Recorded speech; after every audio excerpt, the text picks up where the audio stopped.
In the music world, power is currency and ego is motive. When a larger-than-life rap boss dropped the album claiming untouchable status, the culture took notice. First Class Regg and Taurian B are reopening the case to determine the truth. Certified classic or a legacy that didn't hold up under cross-examination? Order in the court. Welcome to another episode of Rap in Order. I'm First Class Regg. Happy New Year! It's good to be back. Even though it's February, we ain't seen y'all in a minute. It's been a minute, man, and shit, schedules and niggas just be busy. We can't sit down like how we used to, as easy as it used to be. Yeah, before. New York is a friggin' like Antarctica, like North Pole kind of like. Bro, this shit is crazy. Arctic right now. state. It's yo. like it's really, really frustrating because like we was talking about it off camera about like how cold it is. Not only cold, but like the snow. We haven't been cold like this in forever, man. This shit is kind of whack. Yeah. Hold you. And I know it's cold because it's snowing in places that I never knew that it could snow. I know the South is getting snow. Georgia Bro, got snow right now? Yeah, Georgia got snow, but it's not that bad. Certain parts of Texas got snow, and it's crazy because they don't know how to deal with snow, so they don't salt the streets. Mhm. So people have been leaving their cars on the highway. Yeah, bro. Yo, I forget who it was. I had a friend that just left their car, like, because the ice, they couldn't get to it. And it's just been like that. It's crazy. Past few days, but past few weeks. But yeah, we hopefully on the other side of it. It is officially Black History Month. Yes, blackity black, but black, y'all. Yes. Man, put your yes. hands up. We're gonna see how it goes this month. Hopefully no black people do anything to embarrass us this month. We'll see how. Oh yeah, I forgot. We got a fresh month. But we are fresh off being embarrassed by somebody in the black community. We ain't gonna stay too Which long one? on Who it. was that? Nicki Minaj. Oh yeah. MAGA Minaj. Let me ask you a question. Was Nicki Minaj's I love Trump rants and dancing, shucking and jiving worse than Kanye's? So honestly, I haven't seen the way that Nicki has been tapped in with Trump. I've seen photos, I've seen bits and pieces of what she said, but from what I've seen, I don't think so. I think Kanye said, "I wish he was my daddy." Yeah, You know Kanye went crazy. He said, "I wish he was my dad." He dyed his hair blonde, and went and met up with him that day to take a photo, to have a photo op, and then he was in the middle of giving a speech and was like, "You guys don't understand how much I love this guy right here. I just love this guy." Yeah, he just wouldn't stop. Yeah, he went in. Right. So, okay. All right. So look, we segue into Kanye. Kanye has given, he took out an ad and gave Wall Street Journal. Right, and gave a public apology, mainly to the black community and to the Jewish community and the people that he hurt. I'll just give you the floor because I know how you feel about it when he apologizes. Listen, man. What's that Sunshine Anderson song? Heard it all before? Okay. That Applies to this. I think I want to believe that Kanye is sorry, just like I want to believe it every time. But I just think it's what do you call it? The textbook definition of being a sociopath or a psychopath is like when you do the same thing over and over, expecting different results, or you say, "Oh, that's a psychopath." Psychopath. That's what it is. So yeah, I feel like he's roping me into being a psychopath because I'm believing him over and over every time he does it, and I just don't like that. It's like, yo, work through your problems and everything on your own, but like roping me into believing that you're sorry every time just to turn around and sell something and then ramp up again and do, like, it's just, there's no change in the behavior long enough. I think the apology was necessary if he wanted to continue releasing music. So I think that was necessary.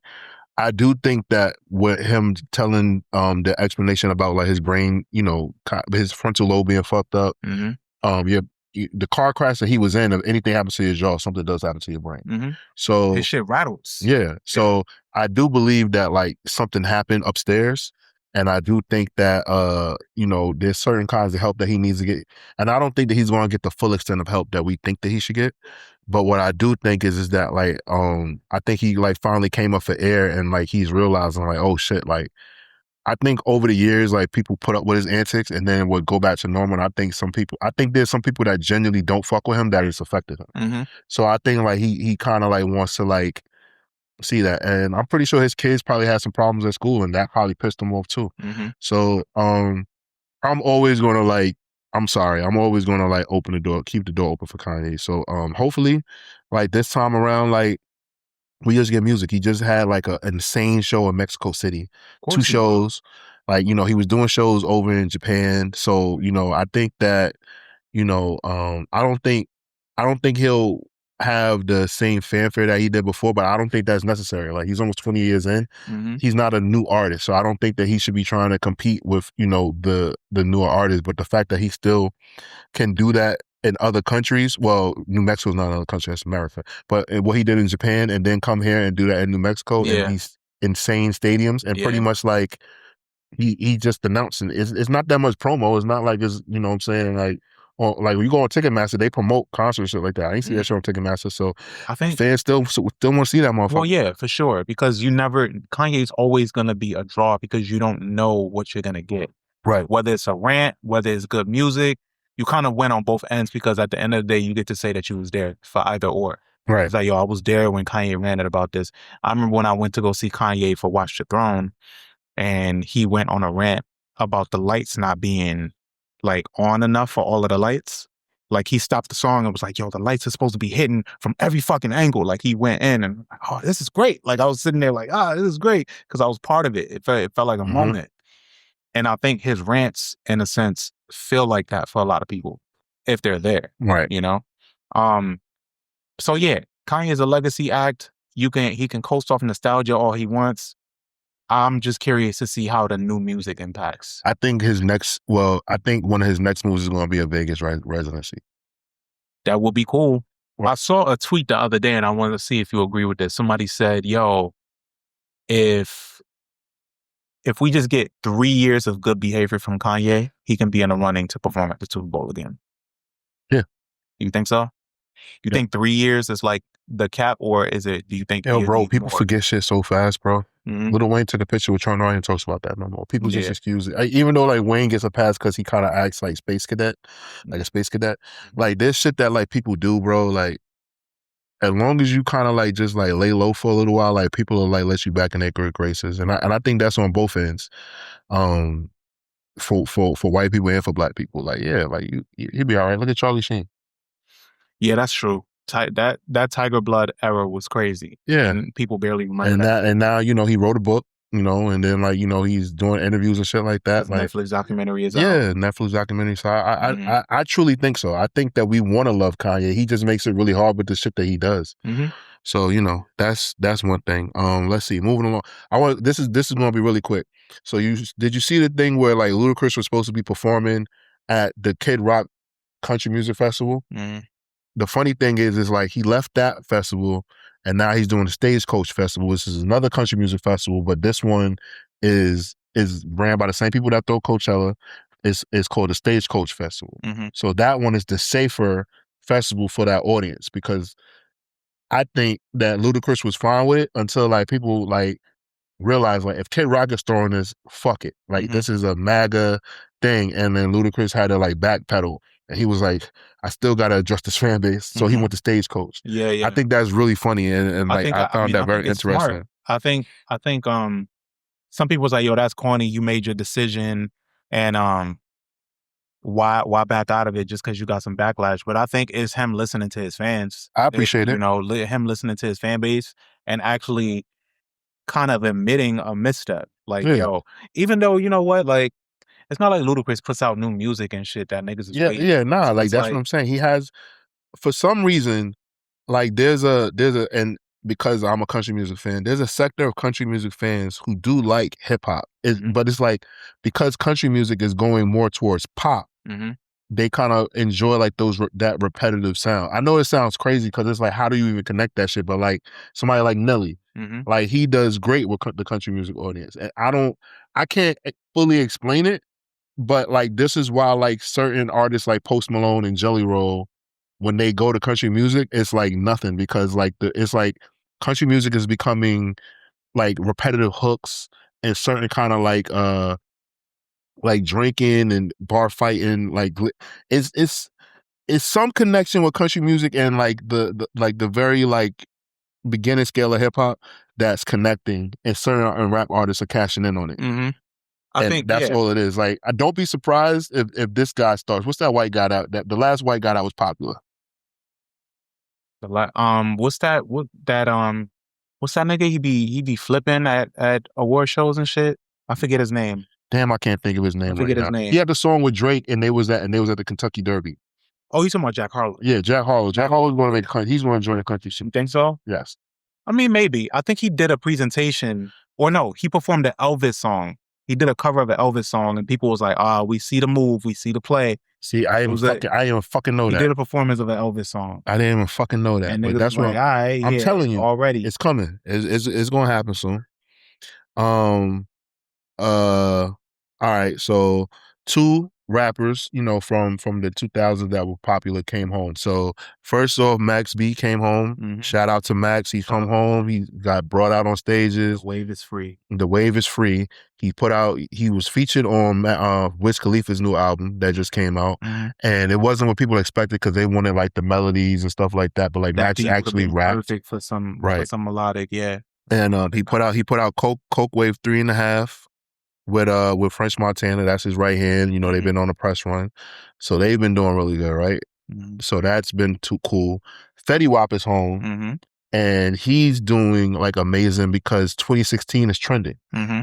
And in 2016 was pretty much like his like big year. Mm-hmm. So I think it's pretty cool that like right now, like he is like it's like the timing for him couldn't be more perfect. I agree, and I like that he's taking his time. We haven't heard anything musically from him, right? He hasn't dropped any music. No. I love that. I think him taking his time is a great approach. I think so often these artists come out, and because they're being talked about in the moment when they come out, they feel like they gotta go straight to the studio. Right. Like when I remember when Remy got out of jail and she went to the studio that same day. And it's like, yo, like you've been locked up for like almost 8 years. Like just go home, see your kid. Yeah, go sleep in your bed. Go sleep in your bed. Go see your man. All that shit. I mean, well, Pat Poose was right there, but yeah, that was. Don't even get me started on that shit. But yeah, Fetty's home, and like he definitely did what people expected him to do in jail, and that was getting crazy shape. Mm-hmm. he came home actually looking like he ain't come home all fat and shit. Yeah, that's same shit. Same thing with Max. Max is mad brolic now, but it's just that he's short. Yeah, like, he gotta he look like he's like like somebody pushed him down. yeah, that's all it is. You just gotta lose the water weight. But I'm happy for both of those guys, man, that they out here. Okay. Let me see. What else is going on out here? So do you want to talk about Klass or do you want to talk about T.I.? I mean, we can get into both. We don't got to stay long on it. Okay. So Klass quit streaming. He quit streaming. I don't know, man. It just feels like something's ever since he had that breakup. I think he's been in a weird spot. And maybe that was like the last straw for him. Because I think the streaming thing was already as demanding as it is. The nigga was on streaming every day, every single day he was streaming. And then all the connections he made, and he's so young, he chronically online at that age. And then now he kind of pulled back and he's focusing on his mental health, but then he also wants to focus on the fashion world now. Mm-hmm. So it's like, and then I'm not a fan of it. Yeah. And then his clothes and his fashion is getting bad reviews right now. I think it's obvious that like he saw like what Kanye and Virgil did when they went over to Italy and interned and like learned how to do a lot of things. But I don't know if Kai has as much of an artistic background or creative background as Virgil and Kanye did. Mm-hmm. Like Virgil went to school for architecture, Kanye went to school for art. So like them going into the fashion world isn't as far-fetched as somebody might think. I don't know what, like, it seems like Kai's education isn't very vast. Yeah. So I don't know, like, and I'm saying this, like, I wouldn't go out and try to start a clothing line unless I was just slapping a name on some hoodies and shit like that. Mm-hmm. Like, so what he's trying to do, I like it, but I just think that like maybe he should take more time. And I think because he's in the public eye so much, and he garners so much attention, mm-hmm. they're like, oh, just put it out now, like you'll do well. And like, you want to know what's happening? I believe that there's somebody scamming kids online saying, "Hey, do you want to buy Kai's clothing line first?" Really? And they're taking their money, and now Kai has to go out and do damage control because it's not him. Because but that's just the strength of his popularity. So that's a rough start. So I think I think it's great that he's trying to learn, but I just think that he should he got money. He don't got to worry about money and shit like that. He got sponsorships. Just chill for a little bit. Just chill a little bit. But that's the thing. That's the catch-22, because it's like, well, you got money and you got sponsorships and you got all of that. So you're almost obligated to still be in the public. Like he can't just disappear. Right. We'll see, man. I like I said, we'll see. So T.I. cut his dreads. Well, no, let's go in order. He had a comedy show that bombed. He had a comedy special that bombed. He came out in a red suit, leather suit like Eddie Murphy, tried to pay homage. He did it. I think T.I. is funny, but I just think nobody takes T.I. seriously as a comedian. That's just the truth. He cut off his dreads because there was that viral meme of him being bald, but it wasn't true. That wasn't really real. And he put out a record. What's the name of the record? Let Him Know. Let Him Know. And I'll be like, that song is hard as shit. I don't know if that's the old person in me, but that song is fucking tough. Yeah, man. That shit sound like 06. Bro. It sound like 06. His flow on there is crazy. The Pharrell beats sound nostalgic. It sounds great. I would hate to be the son of a rapper. And one day, I'm going to ask J1 about this whenever I get a chance to. But being the son of, like, when you're an aspiring rapper and then your father puts out some shit that is fucking incredible, like, how does that feel? Because you out here trying to catch one. Yeah, and then partially you like, I guess that's in every arena, right? That's everywhere. Like LeBron go and put up 50 while Bronny is... that's the most unique shit ever, because most niggas don't got to deal with they pops when they come into the league. Yeah. So that's the most unique shit ever. Like, but not even that he's in the league at the same time. I think even if he was retired, but he's still LeBron James Jr. He's still LeBron James Jr. But I think if LeBron was retired and he was in the NBA, even though they'll be like, well, your dad did this.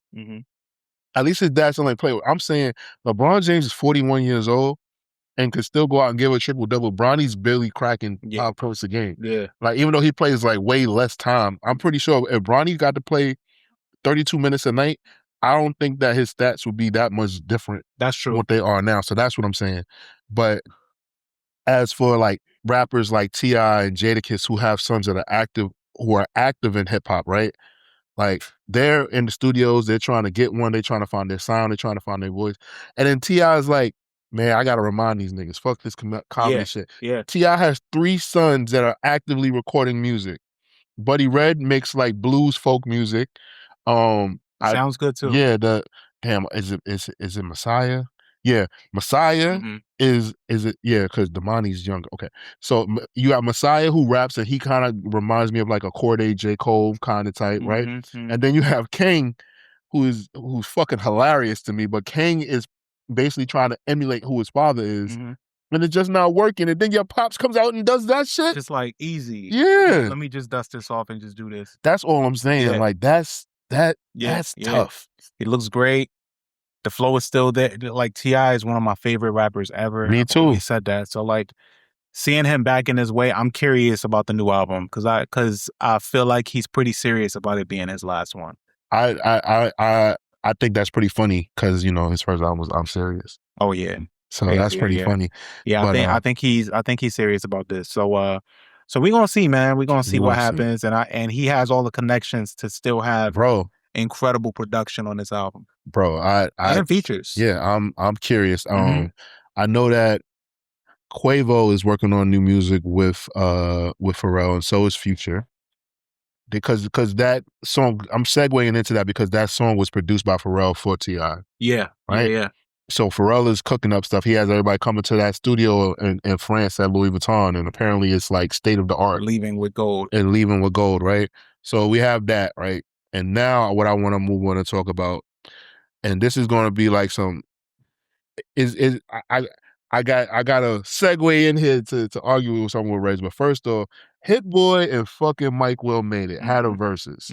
And Mike Will made it belt to ass. Yeah. BTA. Yeah. All fucking day. Yeah. Mike Will let these motherfuckers know who the fuck he is. Mike Will's a fucking legend, man. He's done so much. I thought Hit Boy had a shot. I thought so too. I think so. We had game night when it was happening. Friday. Yeah. When it was happening was game night. So I caught clips afterwards. Like I caught clips here and there, and I was like, okay, I see what's going on. I see what he did wrong just from looking at it. It looked like Hit Boy played what he wanted to play and not what the crowd would want. Right. Because he was playing songs that he rapped on. Yeah. And I don't like Hit Boy as a rapper. At all. I don't care for Hit Boy as a rapper, but he's passionate about it. So for him... Stubborn like his dad. Yeah, so for him, he got a crowd in front of him. And if I got a crowd in front of me and I know I'm passionate about my raps, I'm going to play my raps. Unfortunately. And that's just what he did. That is crazy. He only brought out Big Sean. Of course he brought out Big Sean. Mike Will had so much to fuck with because like he brought out Ray Shremmer for No Type. Okay. And for Black Beatles. Right. And they did the Mannequin Challenge. Right. You know, which played off great because everybody's in this 2016 wormhole right now. Okay. So they did the Mannequin Challenge. And then on top of that, what else did he do? He brought out Juicy J for Bands Make a Dance. And Juicy J, of course, came out with a Louis Vuitton backpack full of money. Come on, man. Made it rain on everybody. It was perfect. Showmanship, man. Come on, man. You know, and this just makes me think, you know, what the fuck is he gonna do to Metro Boomin if he sees Metro Boomin, man? Yo, see, that's who I think it should have been. I think it should have been Metro Boomin. I think he was too busy. I think scheduling wise, he was busy. It should have been Mike Will and Metro Boomin. That would have been insane. Because both of them got a lot, like their relationships that they have could have had so many people show up. They both got the trajectory of like 10, 15 years in the game of like just solid hit records. Okay. So, all right. So next, for us to talk about J. Cole's mixtape. Like we grazed on it, but like we need to like really like focus on this, right? J. Cole puts out a 4-pack, raps over some of the most iconic New York beats. Actually, a lot of them were Bad Boy beats. Yeah, all of them were. Bad Boy beats, right? Yeah. But it was synonymous because they were on Clue. These freestyles were infamous for being on Clue mixtapes. And I just think it's quite interesting that J. Cole chose that route to go and get Clue to host it, which was brilliant because of his relationship with Queens. Yeah. And I'm just like, yo, like, you know, everybody's like, oh, who is he going at this person? Is he going at that person? And I'm just impressed, like, yo, like, this nigga love New York. Like, that's all I took from it. I'm like, oh, like, you love New York. Yeah. Like, I mean, she went to St. John's. Like, you know, and I'm just like happy and I'm just proud. And I think that like it is very dope to see like what he's doing, especially after, you know, what happened like the past year with him like backing out and everything like that. But I still think like you don't want to fuck with Cole. Like, I think like, you know, everybody can say what they want to say about J. Cole, but like, just because he backed out of a battle don't mean that he's chump. Yeah, but that's going to be the misconception. So like, unfortunately, since he backed out of that, a lot of people are looking at him sideways. And I get it. I don't. You know, I get it, honestly, because... I don't. Because it wasn't real. It wasn't like a real, like... It wasn't a real call out. Like the smoke, clear cut from day one was between Drake and Kendrick Lamar. I think J. Cole's misstep was making the diss record. I think if he stayed quiet the whole time, none of this would be a thing. Yeah. And then, you know, because he has people in his camp, you know, that sometimes speak, I think a lot of people in his camp didn't agree with the things that he was doing. I think there was too many like people speaking for him. And I think, you know, with that speech that he gave at Dreamville, I think it kind of like muddled the message that he was trying to give. I think what he did was wrong. I think he should have just been like, yo, like, what these dudes is doing is not, you know, it's not the wave I'm on. Yeah, like these dudes really don't like each other. I thought like we was just doing the sparring and shit like that. If this is what they doing, I'm not on that. For me personally, because I'm one of those people I don't like, okay, growing up, if I was friends with you and I was taught this, if after we have fights, we shake hands. Mm-hmm. A lot of people don't like doing that. Right. But like in my building, like we all, like our parents it was generations of friendship and family. Yeah, So because I guess you saw the reality of it where it's like, we still live in the same building. We're going to see each other. right. We still cool. We still Right. be cool. So I just had that always in my mind. So it's just like, if somebody like I'm like really close with and it comes to that, I'd rather resolve it than, because I'm just like, what is that serious to do? So I rather not fight somebody who like I consider like family, like, chosen family, than fucking, doing this, and now like it's like war, and it's like war over because what, you broke my toy? Mm-hmm. Like shit like that is what I'm saying. So I that's just me though. Like I get it. Like some people be like, well, T, that's how you see things, but like everybody don't see it that way. Yeah, I get that too. But I think for me, I think I can understand people seeing him a certain way because a lot of J. Cole's raps, especially in the later years, are braggadocious. He talks about being the nicest. He talks about being the best Right. of like the creme de la creme of like all the MCs, the one that's been around for over 10 plus years and keeps getting better. Like that's his bag. Yeah. So it's like, in the sport of rap, when a nigga talks like that and he's tested, it's like, I bet now it's time. You 100% right. Yeah. But I'll be honest with you. I think he was saying, I think he meant everybody but my two mans. Yeah. It's like, yo, it's us against y'all. Yeah. Because you see, yeah, no problem letting Simba know, like, he had a little jab for Simba. yeah. Yeah. I think it's certain people, he's like, yo, I like men that can sit at the table with me, I can't beef with them because I came up with them. But y'all niggas under me, y'all better watch your tone. Yeah. And I know some people don't respect. They like, nah, you got to take on all comers and everything like that. But it's whatever. Hopefully, like, people are saying that Kendrick's on the fall off. People are saying that. And how do you think that looks if he is? It looks fine to me. Like, I'm being honest with you, and I know some people might be surprised because like I'm like such like a hip hop purist and everything like that. But I'm just like, yo, like maybe him and like this might have been a verse that he already had, and he liked this, and he's like, it only works. I've been working on the thing, but he's been working on Fall Off for 10 years. So him and Kendrick don't hate each other. And if they still cordial, and he's like, yo, I really need this song. And then Kendrick clears it. I'm pretty sure Drake ain't gonna clear shit for him because Maul on the Royal Maul podcast revealed that J. Cole hasn't spoken to him in a few years. What was it? Is it 2 years now since that? Like, yeah, two, right. 3 years. Which I ain't gonna lie, that's weird. But J. Cole also is locked in. He's like, I gotta get to my shit. Like, we made money together, we did this. Like, now let me get back to like what I'm doing or whatever like that. I'm tired of Drake talking to us through podcasters. Yeah, it's really annoying. Academics and more. Yeah, they have them doing that. He has them doing that, and yo, and tell them this. Yeah, that's what it feels like. Yeah. And like they be like proud to speak up. I wonder do they know how they look? Well, I don't think Maul cares. But like it looks crazy. That clip of Maul yelling at Damaris was insane. Yeah, that was right. And Damaris was like, "Yo, yeah." She had to stop him. Like that's He's like, I'm not yelling at you. I'm yelling at the moment. And like, this is corny. Okay, and last thing on the docket, I think is funny. So what's up with Hov and Pusha T?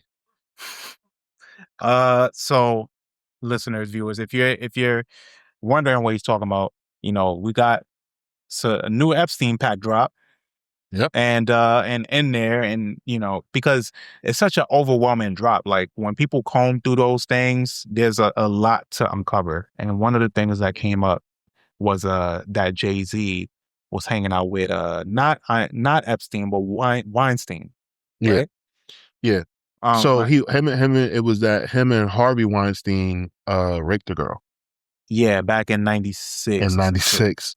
Which is, I didn't read all of it. So at first I was like, yeah, Jay-Z worked with Harvey Weinstein. They produced a Khalif Browder film together. I didn't realize that it was back in like 2018. No? Yeah, 2017. But I didn't realize that they were saying like, yo, in 1996, when Jay-Z put out his debut album, that pretty much did nothing. That didn't like get him any merit. Like unless like you were like into hip hop, you knew who Jay-Z was hanging out with Harvey Weinstein and going to Epstein's house.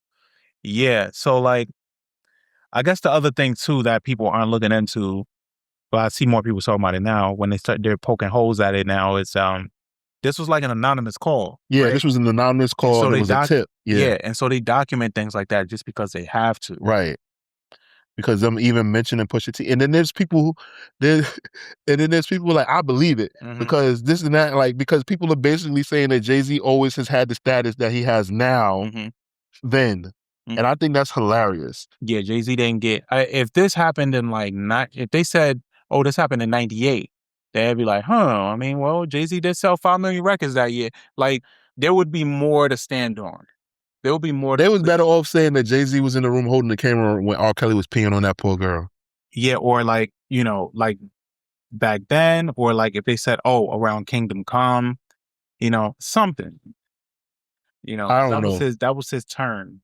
You could, so to speak. I don't know. Like, and then my man Terrence Thornton got thrown in there, man. Pusha T. When he was in high school. Who's a Grammy winner now, by the way. As we record this, congratulations, Pusha T and Malice.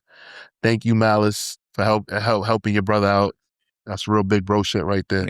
Yeah, solid. Came back into the fold, and y'all niggas got Grammys now, Yeah, appreciate that. Keep the family close. Appreciate that, big dog.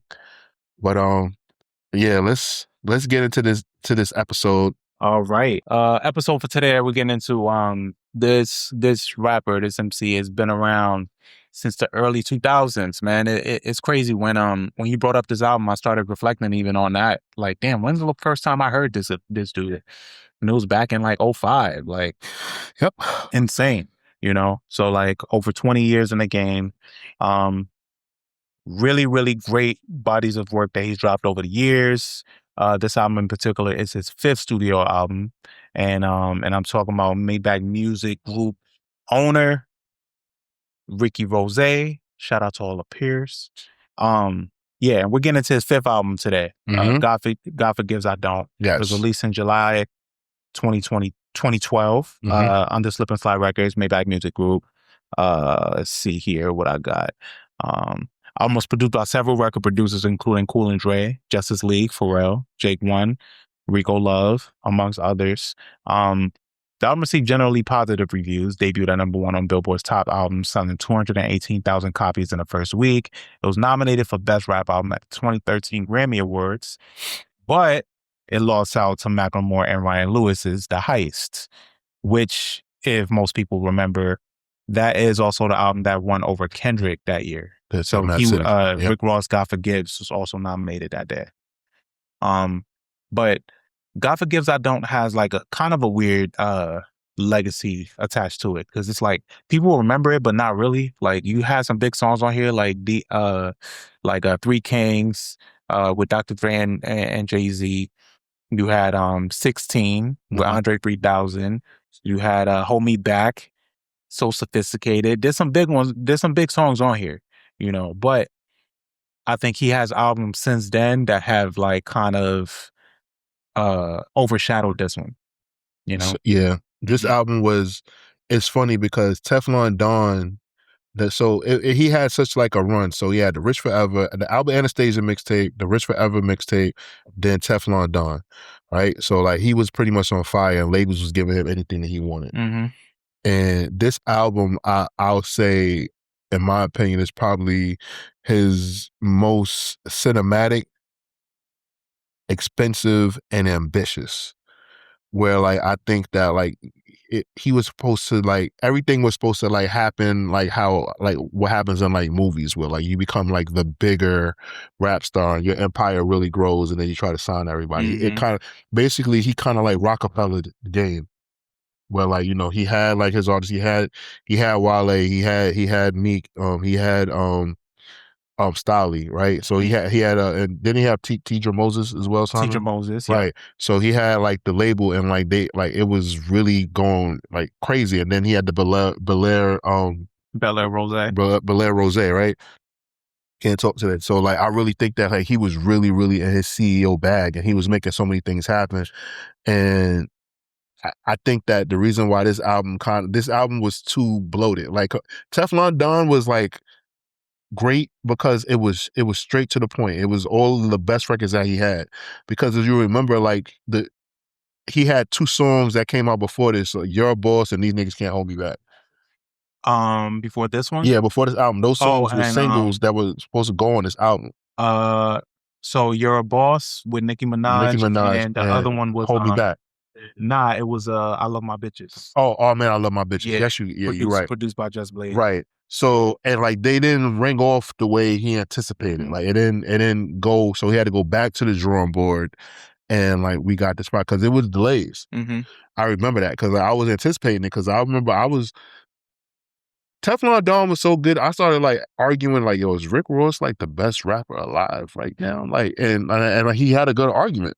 Bro, yeah, that was 2010. Teflon Don came out, and it just came out at the perfect time for him. Right. Because 50 at the time was trying everything he could to get him out of here, to get Rick Ross out of here. He did everything that maybe it would work today, but back then, Ross just kept debunking it just with good music. I love that Ross was able to he just was coming out with good music, and then he would come out. That's when niggas was coming out with records straight to World Star Hip Hop. Yeah, just coming out. He would come out with World Star Hip Hop videos. Yeah. They would premiere his videos, and he would have videos that just lived on World Star and get millions of views on World Star. And he'd just do a freestyle that week. He just would, and not even address 50, coming off Deeper Than Rap into Teflon, and then calling it Teflon Don was just so in sync. Like it was perfect, and then he had the Albert Anastasia mixtape before that. So Ross was just on fire, man. And he has a dope team around him too, as well. Like Shaheem Reed is somebody that's really close to him, right? Like as a close confidant, like somebody like that who helps with like a lot of things behind the scenes. Then you have Spliff TV. So that dude, like he's like a director. He's in like horror films and stuff like that. Yeah, he does all his videos. I actually got to like talk to him and like get to know him. So like, it's funny like when we hear Rick Ross talk, but like he really like pitches these ideas and his team like helps him like craft some of this shit. So it's actually really dope the stuff that he was doing. Yeah. Cause like when I listen to this album, like I want to start doing something like trying to like do like album identity. Like, and like when I say that, like I'm like, yo, what's this album's identity? And I'm like, marble floors.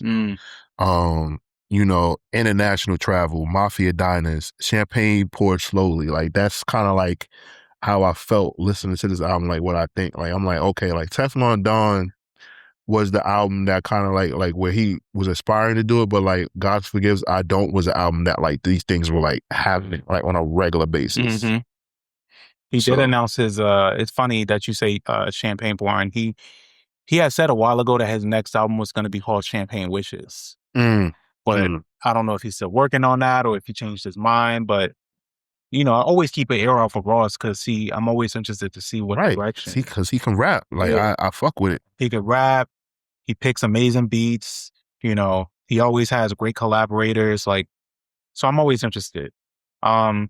So anyway, so getting into this album, it kicks off with Pray For Us. Yes. So is very dramatic, biblical. It feels like the movie trailer instead of the album intro. Yeah. Yes, it does. It does. It feels like that. This is opening credits for sure. I think with this song, it's super dark. It has a darker tone to it. One of the John Singleton? John Singleton. It says for writers. I don't know why it even is that for the. I didn't even research. Now I want to find out if John Singleton had anything to do with this album. Yeah. Interesting.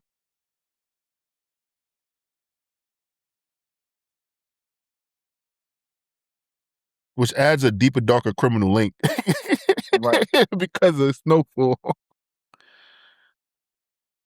Yeah, I can't. And you want to know what? It's so fucked up because on the internet, when you search their names together, it gives you the original Rick Ross and John Singleton. So yeah, all right. Well, we'll deep dive that later.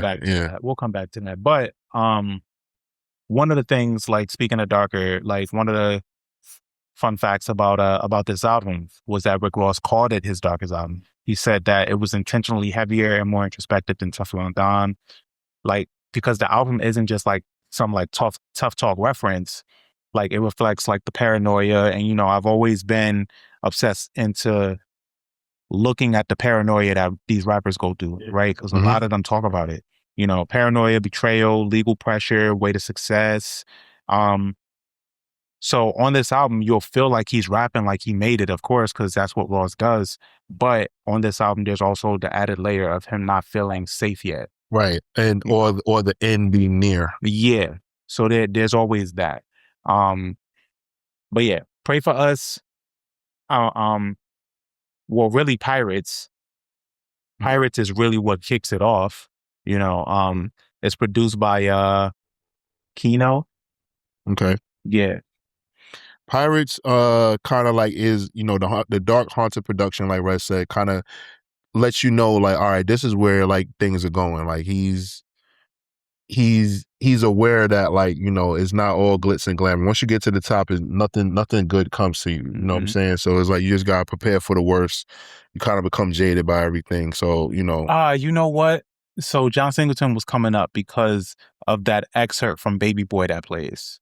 That's there why. we go. Thank you. Yeah. Because come on, let's pray. Dear Lord, please forgive us. Right. That whole part. John Singleton wrote what's his name? Not Cuban. Those are Omar Gooding's monologue. That's why. So we were talking about Pirates then. We were talking about Pirates on our breakdown. Our apologies. But yes, Pirates does give that cinematic feel. Coming off of Pray for Us, leading into Three Kings. Now, Three Kings features Dr. Dre rapping, which is a flex. And it's produced by Jake One. Yeah, it's such a flex because that like basically Rick Ross sat there and was talking to Dre, and Dre was like, "Yo, do you just want me like just write the verse?" Like Ross probably explained everything that he like saying all these big words and shit, and Dre was just like, "Yo, you know what?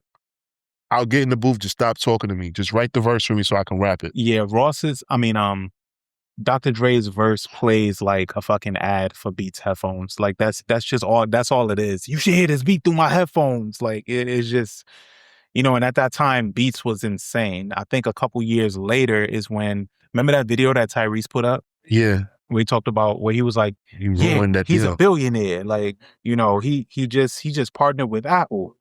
He officially a billionaire. I wonder if Tyrese like allowed around anymore. Like, or is that like they just like, yo, bro, you had a moment. I wonder. It doesn't seem like he's allowed. It doesn't, because I think, I forget, one time he wrote under somebody's picture like, yo, I'm really trying to get this person's number. Hit me up. Tell them to hit me up. So I don't think he is. Okay. I really don't think he is. Okay. And obviously Jay-Z's verse on this song is incredible. Like I enjoyed it. It's not one of my favorite Jay-Z and Ross collabs though. Yeah, it was cool. I never really cared for this verse. I think it's such a throwaway, and I can respect that he's freestyling. Yeah. He is freestyling, especially toward the tail end of it. Yeah, I feel like Ross and Khaled just talk motherfuckers to death, and then they end up wind up saying okay. Just like that's the gift of gab right there. Like I feel like when motherfuckers be around Khaled and Ross, like they kind of try to avoid them because they're like, this nigga gonna try to get me to do something. Yeah. But the funny thing is, this song was supposed to just be Dre and Ross, and Jay-Z heard it afterwards and decided to get on it. Nice. Yeah. So that's how that came together. And then going from that flossy type feel into Ashamed I think was a good pairing. Because that's the next song that comes up. Ross wanted this to be a radio record really bad. Oh, yeah? Yes. Okay. I could see that, I guess, when I think about it. Yeah. It's produced by Kool and Dre. Really, really good sample. It's a Wilson Pickett sample. Yeah, man, this song is dope. I think it's one of those ones that like, you get to, it's introspective Rozay. I don't think he gives that side enough. And I think it goes under the radar sometimes when he does. Yeah. I hate to do this, but it's just how my brain works. I think Wale got more out of Usher than Ross did, though. You think what? Wale and with the Matrimony? Mm-hmm. He got more out of Usher than Ross did. Oh, for yeah, I'm playing the Matrimony at my wedding. Oh, yeah. So, well, Usher not on this project till later. Wait a second, I'm sorry. Ashamed doesn't feature What is that Nah. featuring? I'm bugging. Ashamed is a solo Ross song. It's a solo Ross. Who the fuck is that singing? Usher. That's the sample. That's the Wilson Pickett sample. Okay, I'm sorry. My apologies. But like he comes in, Usher is on Touching You. There you go. I'm sorry. I got that mixed up. That's my bad. That's my bad. Yeah. That's my bad. And I got a funny Rico Love story. What's that? So when I used to club promote, Rico Love used to be in the clubs a lot. And he was cool with my boy EJ. So like he would come to the clubs and like he would always want his records to get played and shit like that. So like niggas would get annoyed. Like DJs would get annoyed because they'll be like, yo, like he was like, yo, I'm the nigga that wrote this for Usher. I'm the nigga that did this. Like he would give you his whole rundown. Because niggas don't know him for real. Yeah. So then he'd be like, yo, I just want to like, see how the ladies feel. And it was like, yo, man, we trying to keep the party going. We're not trying to slow shit down and premiere no new shit. And like he would always just get mad and like just being there, and he'd be like, "Yo, I got money," and like like you just hear him talking shit, being upset, and it's just like, "Yo, my man, just enjoy it, nigga. Like we know you the nigga like that wrote these songs, but like unfortunately nobody wants to hear your new music right now. Yeah, like so nigga, just sit back and just enjoy it. Yeah, or like come to the club when it opens and play that shit. Like you here in the first place because you did that. So just chill." That's hilarious. Yeah, bro. he was always on some bullshit with that. Damn. But yeah, Ashamed is great. But then we get into Maybach Music 4. Yeah. Featuring Neo. It's produced by Justice League. The Maybach Music series is a staple for Ross. Right? Yeah, it is. What did you think about this one? It was cool. I think the bar was set so high with the first 3 that like afterwards I kind of like just like it just wasn't doing it for me no more. Yeah, I feel you. And I expect to hear another rapper on the song. Yeah, this just had Neo, and then at the end you had L.A. Reid, I believe. Yeah, L.A. Reid is at the end of this one just talking shit. Yeah, like that's what I'm saying. And that's fire because it's fucking L.A. Reid, but well, not now.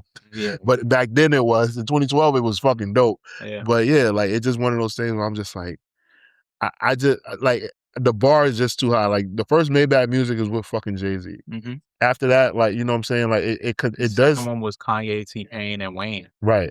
So it's just like one of those things where it's just like, and no, Drake's never been on the Maybach Music, right? Nah. No, right? No, he was on Aston Martin Music. I'm sorry, but yeah, like it kind of like the quality kind of like started dwindling down. Yeah, it's not at its highest caliber anymore. Right, and I'll be honest with you, like I enjoy Neo, but I'm not the highest on Neo. Yeah, I think he did okay on this though. He didn't do much. Yeah. But yeah, this was definitely scaled back a little. Not the best.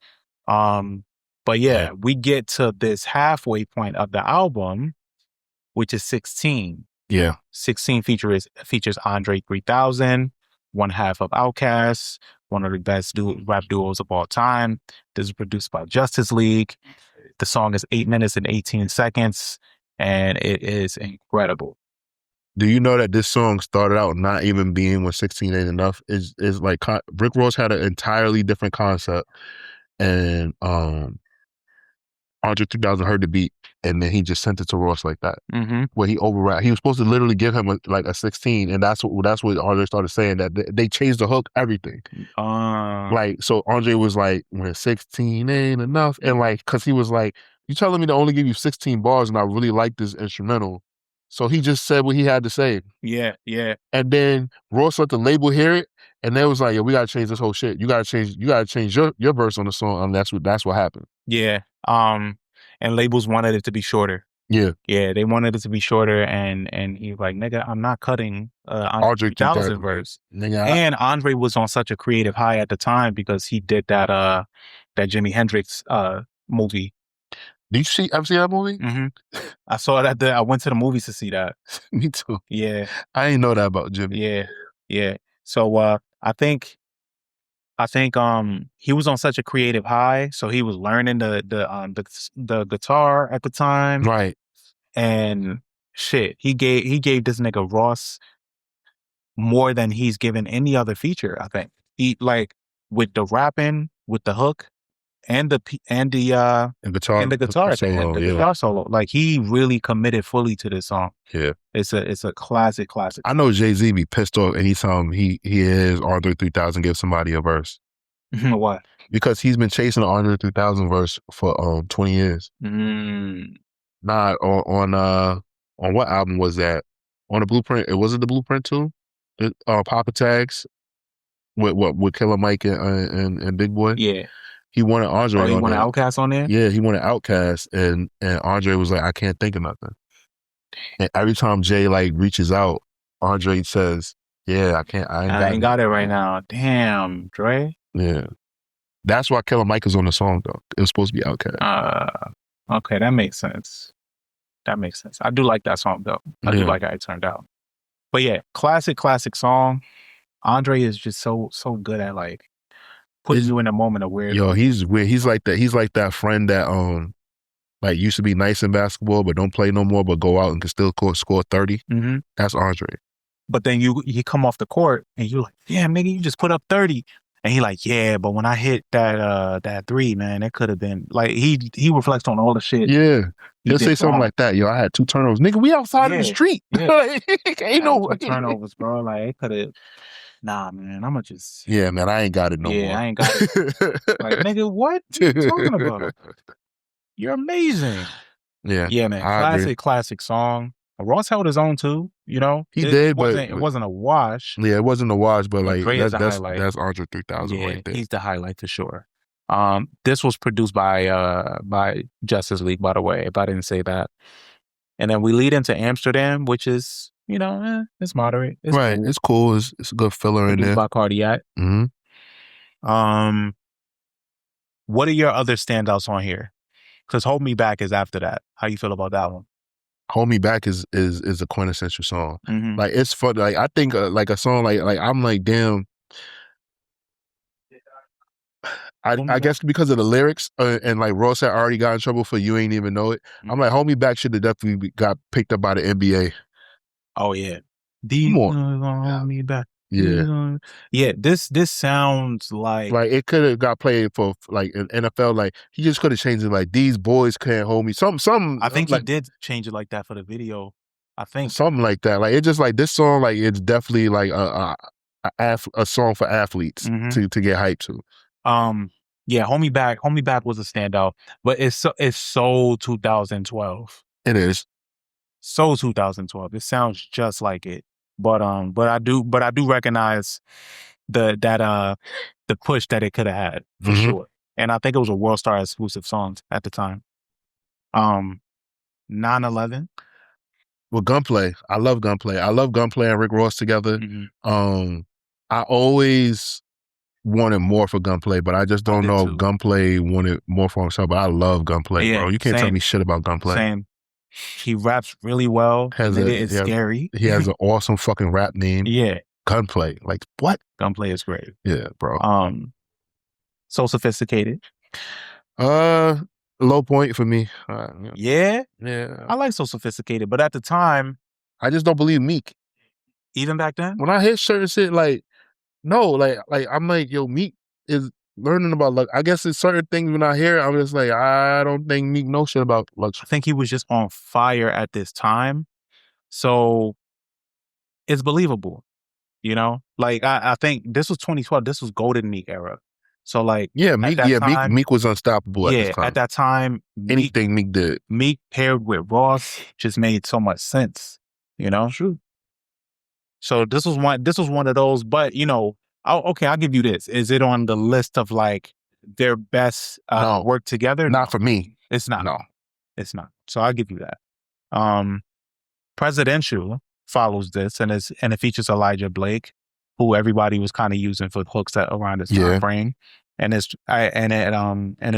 produced by Pharrell. That album, low point. Once I get to this point, the album starts feeling too long for me. Yeah. I get that too. I start getting fatigued. Because after that, it's Ice Cold, and that features Omarion. But I like this one. You remember the viral video? Of course I do. When he ran out on the stage. That nigga ran out so fast. Like, nigga, this my moment. Right, yeah, he was so excited. Maybach O. Yeah. Maybach O. And they just mishandled that. I think Ross just didn't respect Omarion. I think so too, because he dissed him after that. Yeah. When And he I don't left. think that was right. Yeah. I think Omarion just he hasn't had a good startup with labels and shit. Like people will see that he's a star and they try to give him that moment and it don't work out. Like Right. remember he was signed to Young Money at one point. You're right. He was signed to Young Money very briefly and it didn't work out. Then he signed to Maybach Music, didn't work out. They had that whole conference and everything. And it didn't work out. But anyway, I like Ice Cold. Touching You features Usher. That Yeah. follows right after that. That one I'm like, eh. Agreed. Yeah. That one I ain't really like that much. But after that is Dice Pineapples. I just don't understand why was this song buried on the album? Yeah. What the fuck, Rick Ross? Yeah, this song was buried. Originally, Drake wasn't even on this song. Right. Mm-hmm. And then he got added later. And I wonder, was that a problem for Wale? Yeah, because he kind of, and because nigga Wale gave that spoken word in the beginning. Yeah. He kind of really contributed a lot to this song. Yeah, I that's what I'm saying. Like, I wonder, like I would feel away. Mm-hmm. Like, I do all this, and then like, you know, and then I'm trying to carve out a lane for myself in that being like the ladies' man kind of rapper guy, and then the fucking poster child. You know what I'm saying? Like, yeah, it was just, you know, because it would have just been a vibe. And it would have been a great record. Wale and Ross create great records together, but the feature of Drake definitely elevated it, and this was Take Care era Drake. So I'd have been pissed. Yeah, I'd have been livid. Yeah, I'd definitely threw a fit. And then we close out with 10 Jesus Pieces featuring your boy Stally. It's produced by Justice League. And that's another thing where I feel like, why was this song buried? And I actually really like this song with Stally. I feel that way, but also I feel like the song ending off the album kind of works. It did. I just think like the placement for this album, the A&R for this album wasn't, the order of the album just didn't make sense to me. And I think that this album only needed to be 11 songs. I guess because of Teflon Don. Teflon Don worked so well. He just did a really good job with that album. So that was like my problem. Like, so I wrote down like my pros and cons. So my cons for the album were the production, incredible. That's something that Ross never has a problem with, right? The features were incredible. So you got Jay-Z, you got Dr. Dre, you got Andre 3000, right? Like those features, top of the mountaintop. It was cinematic. It was cohesive. Because all the songs fit the theme of the album. I just think it was too much, right? And then you know, there's like defining moments on the project, but like the problem is that the album's too long. The filler on the second half just didn't work, and compared to Teflon Don, this album didn't really have like a lot of like radio records, and that's kind of what I got used to from Ross, and that was kind of my problem. Yeah, okay, I get that. I think I don't think that's what he was going for. I do think that with this album, he wanted to get more cinematic, and it has a darker tone, and I think that's for a reason, right? Okay. Because, you know, you start off with a quote from Baby Boy, leading into something like Pirates and Three Kings and all of that shit. Like, the musicality is there. It's just, there's no light tone in this album when you look at it, actually. Right. I'm looking at it now, and it's like, all of this shit, even though you got like a song with Omarion, but it's not like the tone of it is just still not light, you know? It's interesting. So it's interesting that he turned this way, but the way that Justice League crafted this was supposed to be as cinematic as it was. You know, I think this was, at this point, he kind of made a left because, you know, Teflon Don gave him the most attention that he had gotten as a rapper. And deservedly so. Because, you know, at Teflon, around that time, I guess you could say, shit, Diddy was kind of, Diddy was in the field around this time. Yeah, Puff was trying to manage him. He was trying to manage him. He was trying to manage him and Nicki. And Nicki curved him, and Ross kind of like let him down nicely. So like, around that time, you know, people could say what they want about Diddy and, you know, the state of how Diddy is now. But like, at that time, if Diddy's name was attached to something musically, eyes were on you, you know? So he already had those eyes with him from coming off of Teflon Don, and he just put it on this. And this was a successful album. You sold 218,000 copies out of the gate first week. You know, I think that was big. I just don't think this was the direction that he should have went coming off of Teflon Don. I agree. Like I was just like, yeah, I think it was kind of like a misstep, and I think and maybe that was just the place he was in. Maybe some things happened in his life that just caused him to kind of like go a darker tone, and that's just kind of what he rolled with. Because as we noted, you know, the paranoia, everything like that, like all of that takes its toll, especially coming off of the high success of his biggest album. Right. So going into this, that makes sense. Absolutely. I think, you ready to get the ratings? Sure. Yeah, go for it. 3 out of 5 waffles for this album. 3.5 waffles out of 5 waffles for this album. Okay. Yeah, like it's a good Ross album. Like it doesn't suck by any means. And like I said, it's hard to judge Ross because like his ear for production is so good. So I'm always like, yo, like this dude picked some of the best beats that I could think of. Like he has a cinematic ear. He should probably score movies. Yeah. But some of the subject matter, some of the song features, I just wasn't impressed with. I get that. And I can give it a 3 out of 5 for that, because I mean, even just looking at his discography now, after God Forgives I Don't came Mastermind, and Mastermind hits that medium that I was looking for. Like if Mastermind came after Teflon Don, it might have had a better tone. I agree. Exactly. Because he, you know, he got a song on there with Keith Sweat. He got other shit on there with Meek and with Wale, and he got a song on there with Wayne. Like, so like he really found that perfect balance of like the darker tone and also the commercial aspect of things that I think was missing from this. But God Forgives is not a dud, but you know, a 3 out of 5 is respectable. Okay. All right. Well, ladies and gentlemen, we hope that you enjoyed this as much as we did. We just, you know, broke down Rick Ross's album, his 5th album, God Forgives, I Don't. Let us know your thoughts in the comments, and we'll catch you guys next time. I'm First Class Reg. And I'm Taurian B. And we're out of here. Next time, guys. Dun dun.